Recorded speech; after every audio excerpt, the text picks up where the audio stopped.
Hello, नमस्कार दोस्तों। आपके अपने YouTube चैनल पर आप सभी का स्वागत है। तो आज मैं आपके लिए लेकर आया हूँ इंग्लिश ग्रामर का बहुत ही अच्छा टॉपिक रिपोर्टेड स्पीच। तो रिपोर्टेड स्पीच जो है वो बिल इंग्लिश ग्रामर का एक बहुत ही महत्वपूर्ण इम्पोर्टेंट टॉपिक है। तो आपको ये बहुत अच्छी तरह से समझाया जाएगा। इसके बाद यहाँ पर आपको ये पढ़ने के बाद मैं आपको विश्वास दिलाता हूँ कि आपके इसके नंबर नहीं कटेंगे कभी भी। आगे भी किसी भी क्लास में होंगे तो आप ये कभी नहीं भूलेंगे। तो बस थोड़ा सा ध्यान दीजिए इस टॉपिक के ऊपर। बिल्कुल आसान सा टॉपिक है। तो शुरू करते हैं रिपोर्टेड स्पीच। तो शुरू करने से पहले मैं आपसे एक रिक्वेस्ट करना चाहूँगा, अगर आप इस चैनल पर नए हो तो प्लीज़ चैनल को सब्सक्राइब कर लेना और बेल आइकन को प्रेस ज़रूर कर लेना ताकि आपको नई वीडियो का नोटिफिकेशन सबसे पहले मिल जाए, क्योंकि यहाँ पर आपको 6 से लेकर 12 तक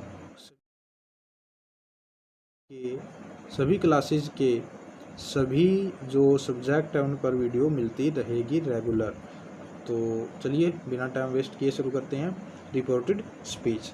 अब देखिए, सबसे पहले देखिए रिपोर्टेड स्पीच क्या होती है। अब देखिए, जैसे ही हम यहाँ पर एक शब्द देख रहे हैं स्पीच। स्पीच क्या होता है? बोलना, भाषण। ओके, तो इसी से रिलेटेड है रिपोर्टेड स्पीच। हमारे जो बोलते हैं हम जो शब्द उसी से संबंधित है ये। अब देखिए, ये दो तरह की होती है रिपोर्टेड स्पीच। एक होती है इसके में डायरेक्ट स्पीच, और एक होती है इसके अंदर दूसरी इनडायरेक्ट स्पीच। ओके, अब देखिए, थोड़ी मेरी हैंड राइटिंग है जो इतनी अच्छी नहीं है तो एडजस्ट कर लेना। अगर कोई शब्द समझ में ना आए तो कमेंट करना, मैं आपको बता दूंगा ये क्या लिखा है। ओके, तो जो हमारी रिपोर्टेड स्पीच है वो दो तरह की होती है। एक तो होती है डायरेक्ट स्पीच और एक होती है इनडायरेक्ट स्पीच। हमारी जो क्वेश्चन है उसमें भी यही बात आएगी, भी डायरेक्ट हमें दी होगी, इनडायरेक्ट में चेंज करना होगा। तो देखिए, सबसे पहले समझिए डायरेक्ट और इनडायरेक्ट होती क्या है। अब मान लीजिए हमारा एक दोस्त है राम, ठीक है। उसने हमसे कोई एक बात बोली, ये हम है। उसने हमसे एक बात बोली, बी आई, ये जो राम है ये बोल रहा है I am going to Agra. उसने ये बात हमसे बोली भी, मैं आगरा जा रहा हूँ। तो यही बात हमने एक अपने तीसरा दोस्त है कोई मोहन, उसको ये बात बतानी है भी राम ने हमसे क्या बोला। तो अब देखिए, यहाँ पर जो राम की बात है उसको बोलने के हमारे पास दो तरीके हैं।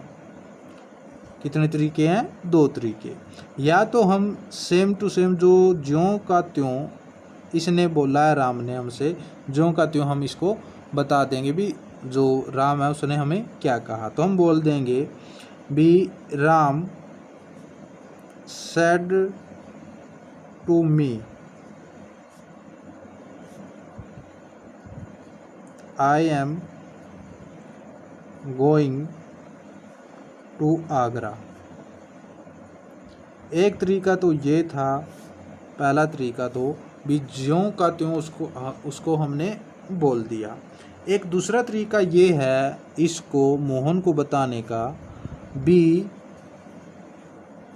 देखिए दूसरा तरीका देखिए, भी Ram told that he was going to Agra. Okay, तो ये दो तरीके थे, हमने जो राम की बात है वो मोहन तक पहुंचाई। एक तो हमने पहले तरीके में तो क्या किया, ज्यों का त्यों जो वर्ड उसने राम ने बोले थे वो वर्ड नू के नू हमने मोहन के आगे पेश कर दिए। और दूसरा तरीका ये था कि जो राम की बात है वो हमने अपने शब्दों में ढालकर वो बात बोल दी। तो जब हम ज्यों का त्यों बोलेंगे तो ये तो कहलाएगी हमारी डायरेक्ट स्पीच। ओके, जब हम अपने शब्दों में बोलेंगे तो ये होगी हमारी इनडायरेक्ट स्पीच। ओके, तो अब आपको ये अच्छी तरह समझ में आ गया होगा भी डायरेक्ट स्पीच क्या होती है और इनडायरेक्ट स्पीच क्या होती है। तो अब देखिए इनडायरेक्ट स्पीच के बारे में कुछ बातें। तो देखिए यही बात हम यहाँ पर लिख लेते हैं भी Ram said to me I am going to Agra. ये बात उसने हमसे कही। अब देखिए जो डायरेक्ट स्पीच होती है ना उसके दो भाग होते हैं। डायरेक्ट स्पीच दो भाग, जो डायरेक्ट होती है ना उसके दो भाग होते हैं। देखिए जो ये इस साइड वाला हिस्सा है यहाँ से लेकर इस कोमे तक का, ये तो होती है हमारी रिपोर्टिंग वर्ब। क्या होती है? Reporting verb. ये वर्ब नहीं होता, वर्ब होती है, वर्ब। ओके, तो ये रिपोर्टिंग वर्ब हो गई। और यहाँ से जो ये कोमे के अंदर बंद है ये हो गई हमारी रिपोर्टिंग स्पीच। ये हो गई हमारी रिपोर्टिंग स्पीच। तो डायरेक्ट स्पीच के दो भाग होते हैं, रिपोर्टिंग वर्ब और ये हो गई हमारी रिपोर्टिंग स्पीच, रिपोर्टेड स्पीच। ठीक है, अब देखिए इसको हम RV से लिखेंगे और इसको लिखेंगे हम RS से। ओके, तो जो हमारी रिपोर्टेड स्पीच होगी ना वो क्या होगी, वो हमेशा इन्वर्टेड कोमे के अंदर बंद होंगी और इन दोनों को अलग करने के लिए एक बीच में कोमा लगाया जाएगा।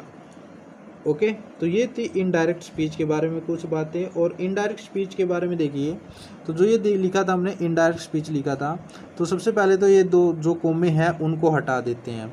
तो जो पहला बात होगी वो क्या होगी, जो हमारे इन्वर्टेड कोमा हो गए, जितने भी इन्वर्टेड कोमा लगे होंगे वो हटा दिए जाएंगे।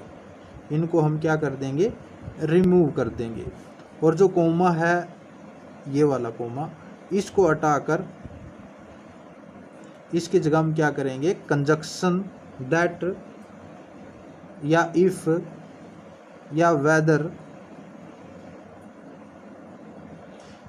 एटसेट्रा किसी भी कंजक्शन का प्रयोग कर सकते हैं हम, लेकिन ज़्यादातर जो हम यूज करेंगे या तो दैट को यूज करेंगे या इफ़ को यूज करेंगे। ओके, इन दो कंजक्शन का हम ज़्यादातर प्रयोग करेंगे। उसके बाद हम क्या करेंगे, जो हमारी रिपोर्टिंग वर्ब होगी इसका कभी हम टेंस नहीं बदलेंगे, इसका हम टेंस नहीं बदलेंगे। ओके, और जो रिपोर्टेड स्पीच है इसमें हम जो होंगे वो आगे से चेंज होते रहेंगे नियमानुसार। ओके, तो ये बात थी हमारी रिपोर्टेड स्पीच के बारे में कॉमन बातें जो हमें आनी ही आनी चाहिए। चलिए अब हम देखते हैं हम इनको चेंज कैसे करेंगे। सबसे पहले रूल आते हैं, rules for the change of tenses.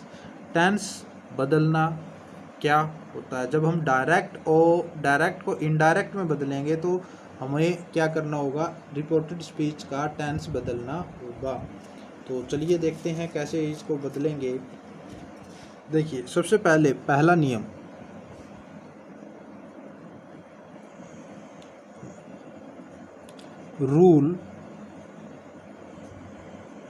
Rules for the change of tense, sorry ये आएगा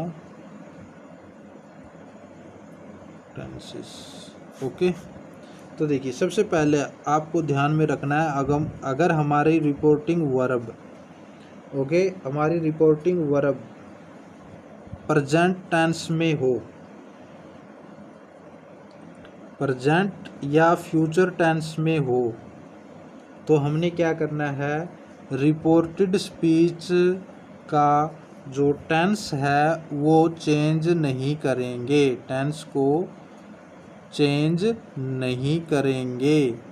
ओके, ध्यान से देखना, रिपोर्टिंग वर्ब अगर हमारी प्रेजेंट यानी कि वर्तमान काल में हो या भविष्य काल में हो, या ये बात ध्यान में रखना, इधर सेज लगा हो या विल या सेल सेज लगा हो, तो ये हमारा फ्यूचर टेंस हो जाएगा, ये हो जाएगा हमारे प्रेजेंट टेंस।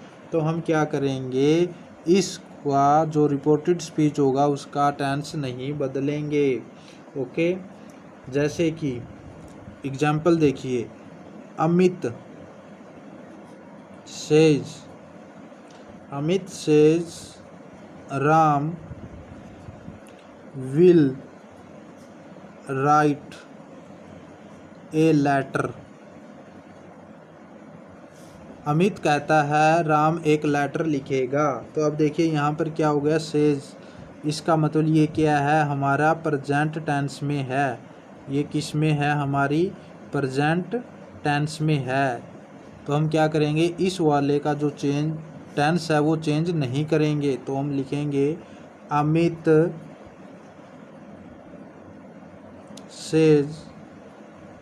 अब देखिए, जब हम डायरेक्ट को इनडायरेक्ट में बदलेंगे, जो ये कॉम में है और ये कॉम में है, इन दोनों को हटा देंगे और बीच में क्या करेंगे, हम कंजक्शन दैट का प्रयोग करेंगे।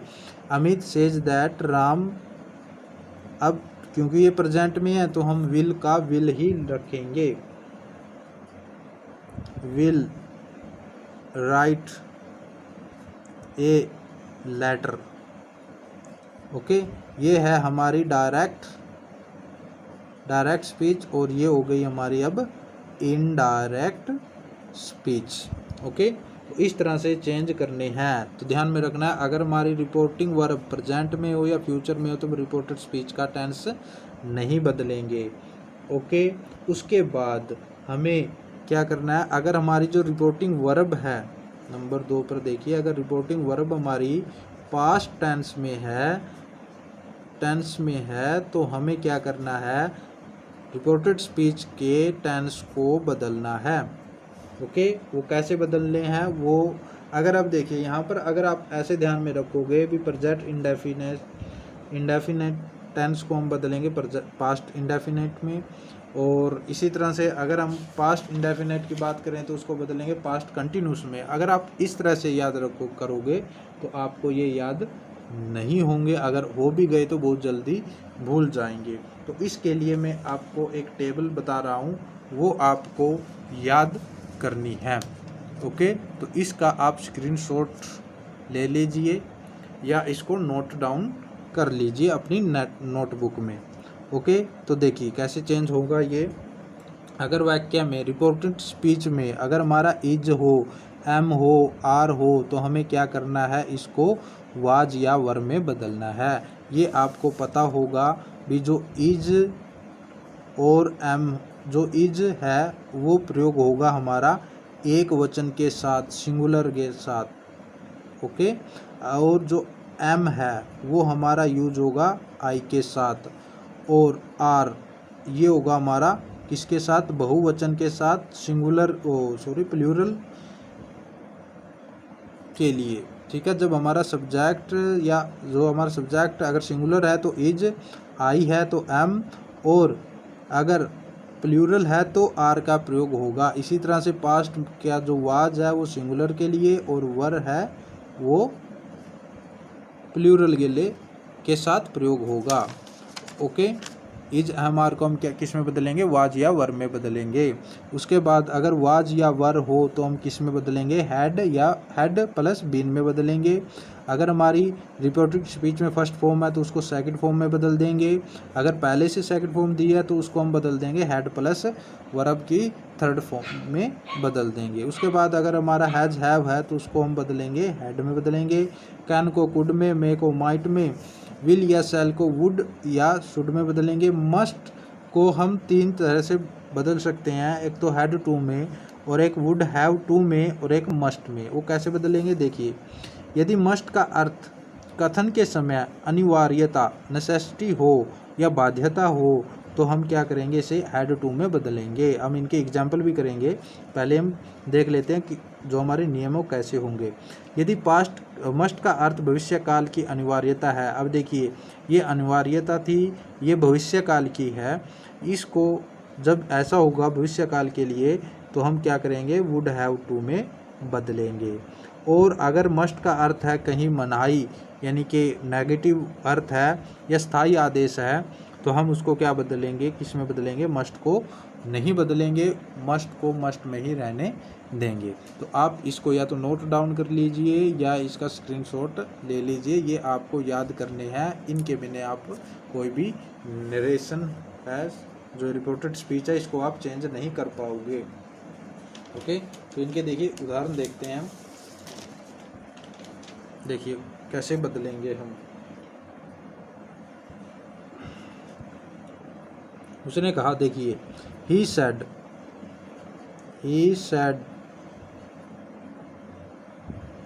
the servant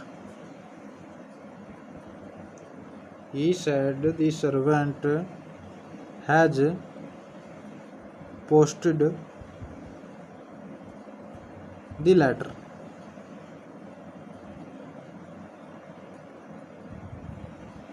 okay, he said the servant has posted the letter।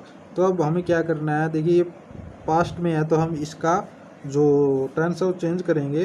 तो ही said, इसको हटाएंगे, इसको हटाएंगे, बीच में कंजक्शन दैट का प्रयोग करेंगे। द सर्वेंट,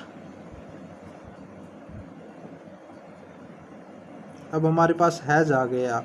हैज को हमें किस में बदलना है, हेड में बदलना है, अभी मैंने आपको बताया था। तो हैज की जगह हम क्या रखेंगे, हेड पोस्टेड द लेटर। तो ये चेंज हो गया हमारा इनडायरेक्ट में। इतना सा काम करना था और आपको 2 नंबर इसके मिल जाएंगे एग्जाम में। ओके, तो इस तरह से सभी बदलने हैं। तो देखिए एक और उदाहरण देखिए। The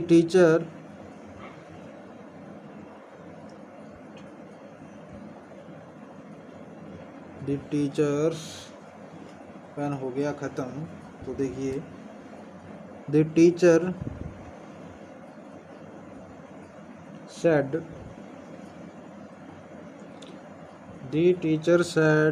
the boys may go home।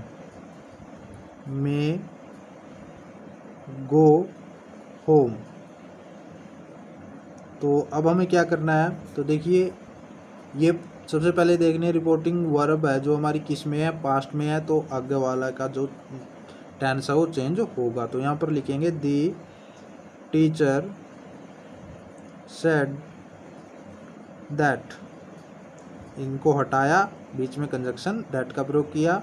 The boys में का हम क्या किस में बताया था मैंने, माइट में। Okay, go home. तो इस तरह से आपको ये टेंस बदलने हैं। अगर आपको टेबल याद है तो आप बहुत जल्दी से इसको चेंज कर लेंगे। ओके, तो आज के लिए बस इतना ही। मस्ट वाले जो एग्जाम्पल है वो हम अगले पार्ट में, जो कल वाली वीडियो आएगी उसमें हम करेंगे। ओके, तो आपको ये एक तो ये टेबल आपको अच्छी तरह से याद करनी है। तो जब भी आप नेक्स्ट वीडियो देखो उसमें आपको ये टेबल याद होनी चाहिए, ताकि आप इनका साथ साथ में जल्दी से अपने आप भी इसको जो चेंज है वो करके देख सके। ओके, तो आपको ये टेबल अच्छी तरह से याद होनी चाहिए। ओके, तो इसके लिए बस इतना ही। तो मिलते हैं कल नेक्स्ट वीडियो में, नेक्स्ट जो हमारा बाकी का टॉपिक है उसके साथ। Thank you, have a nice day.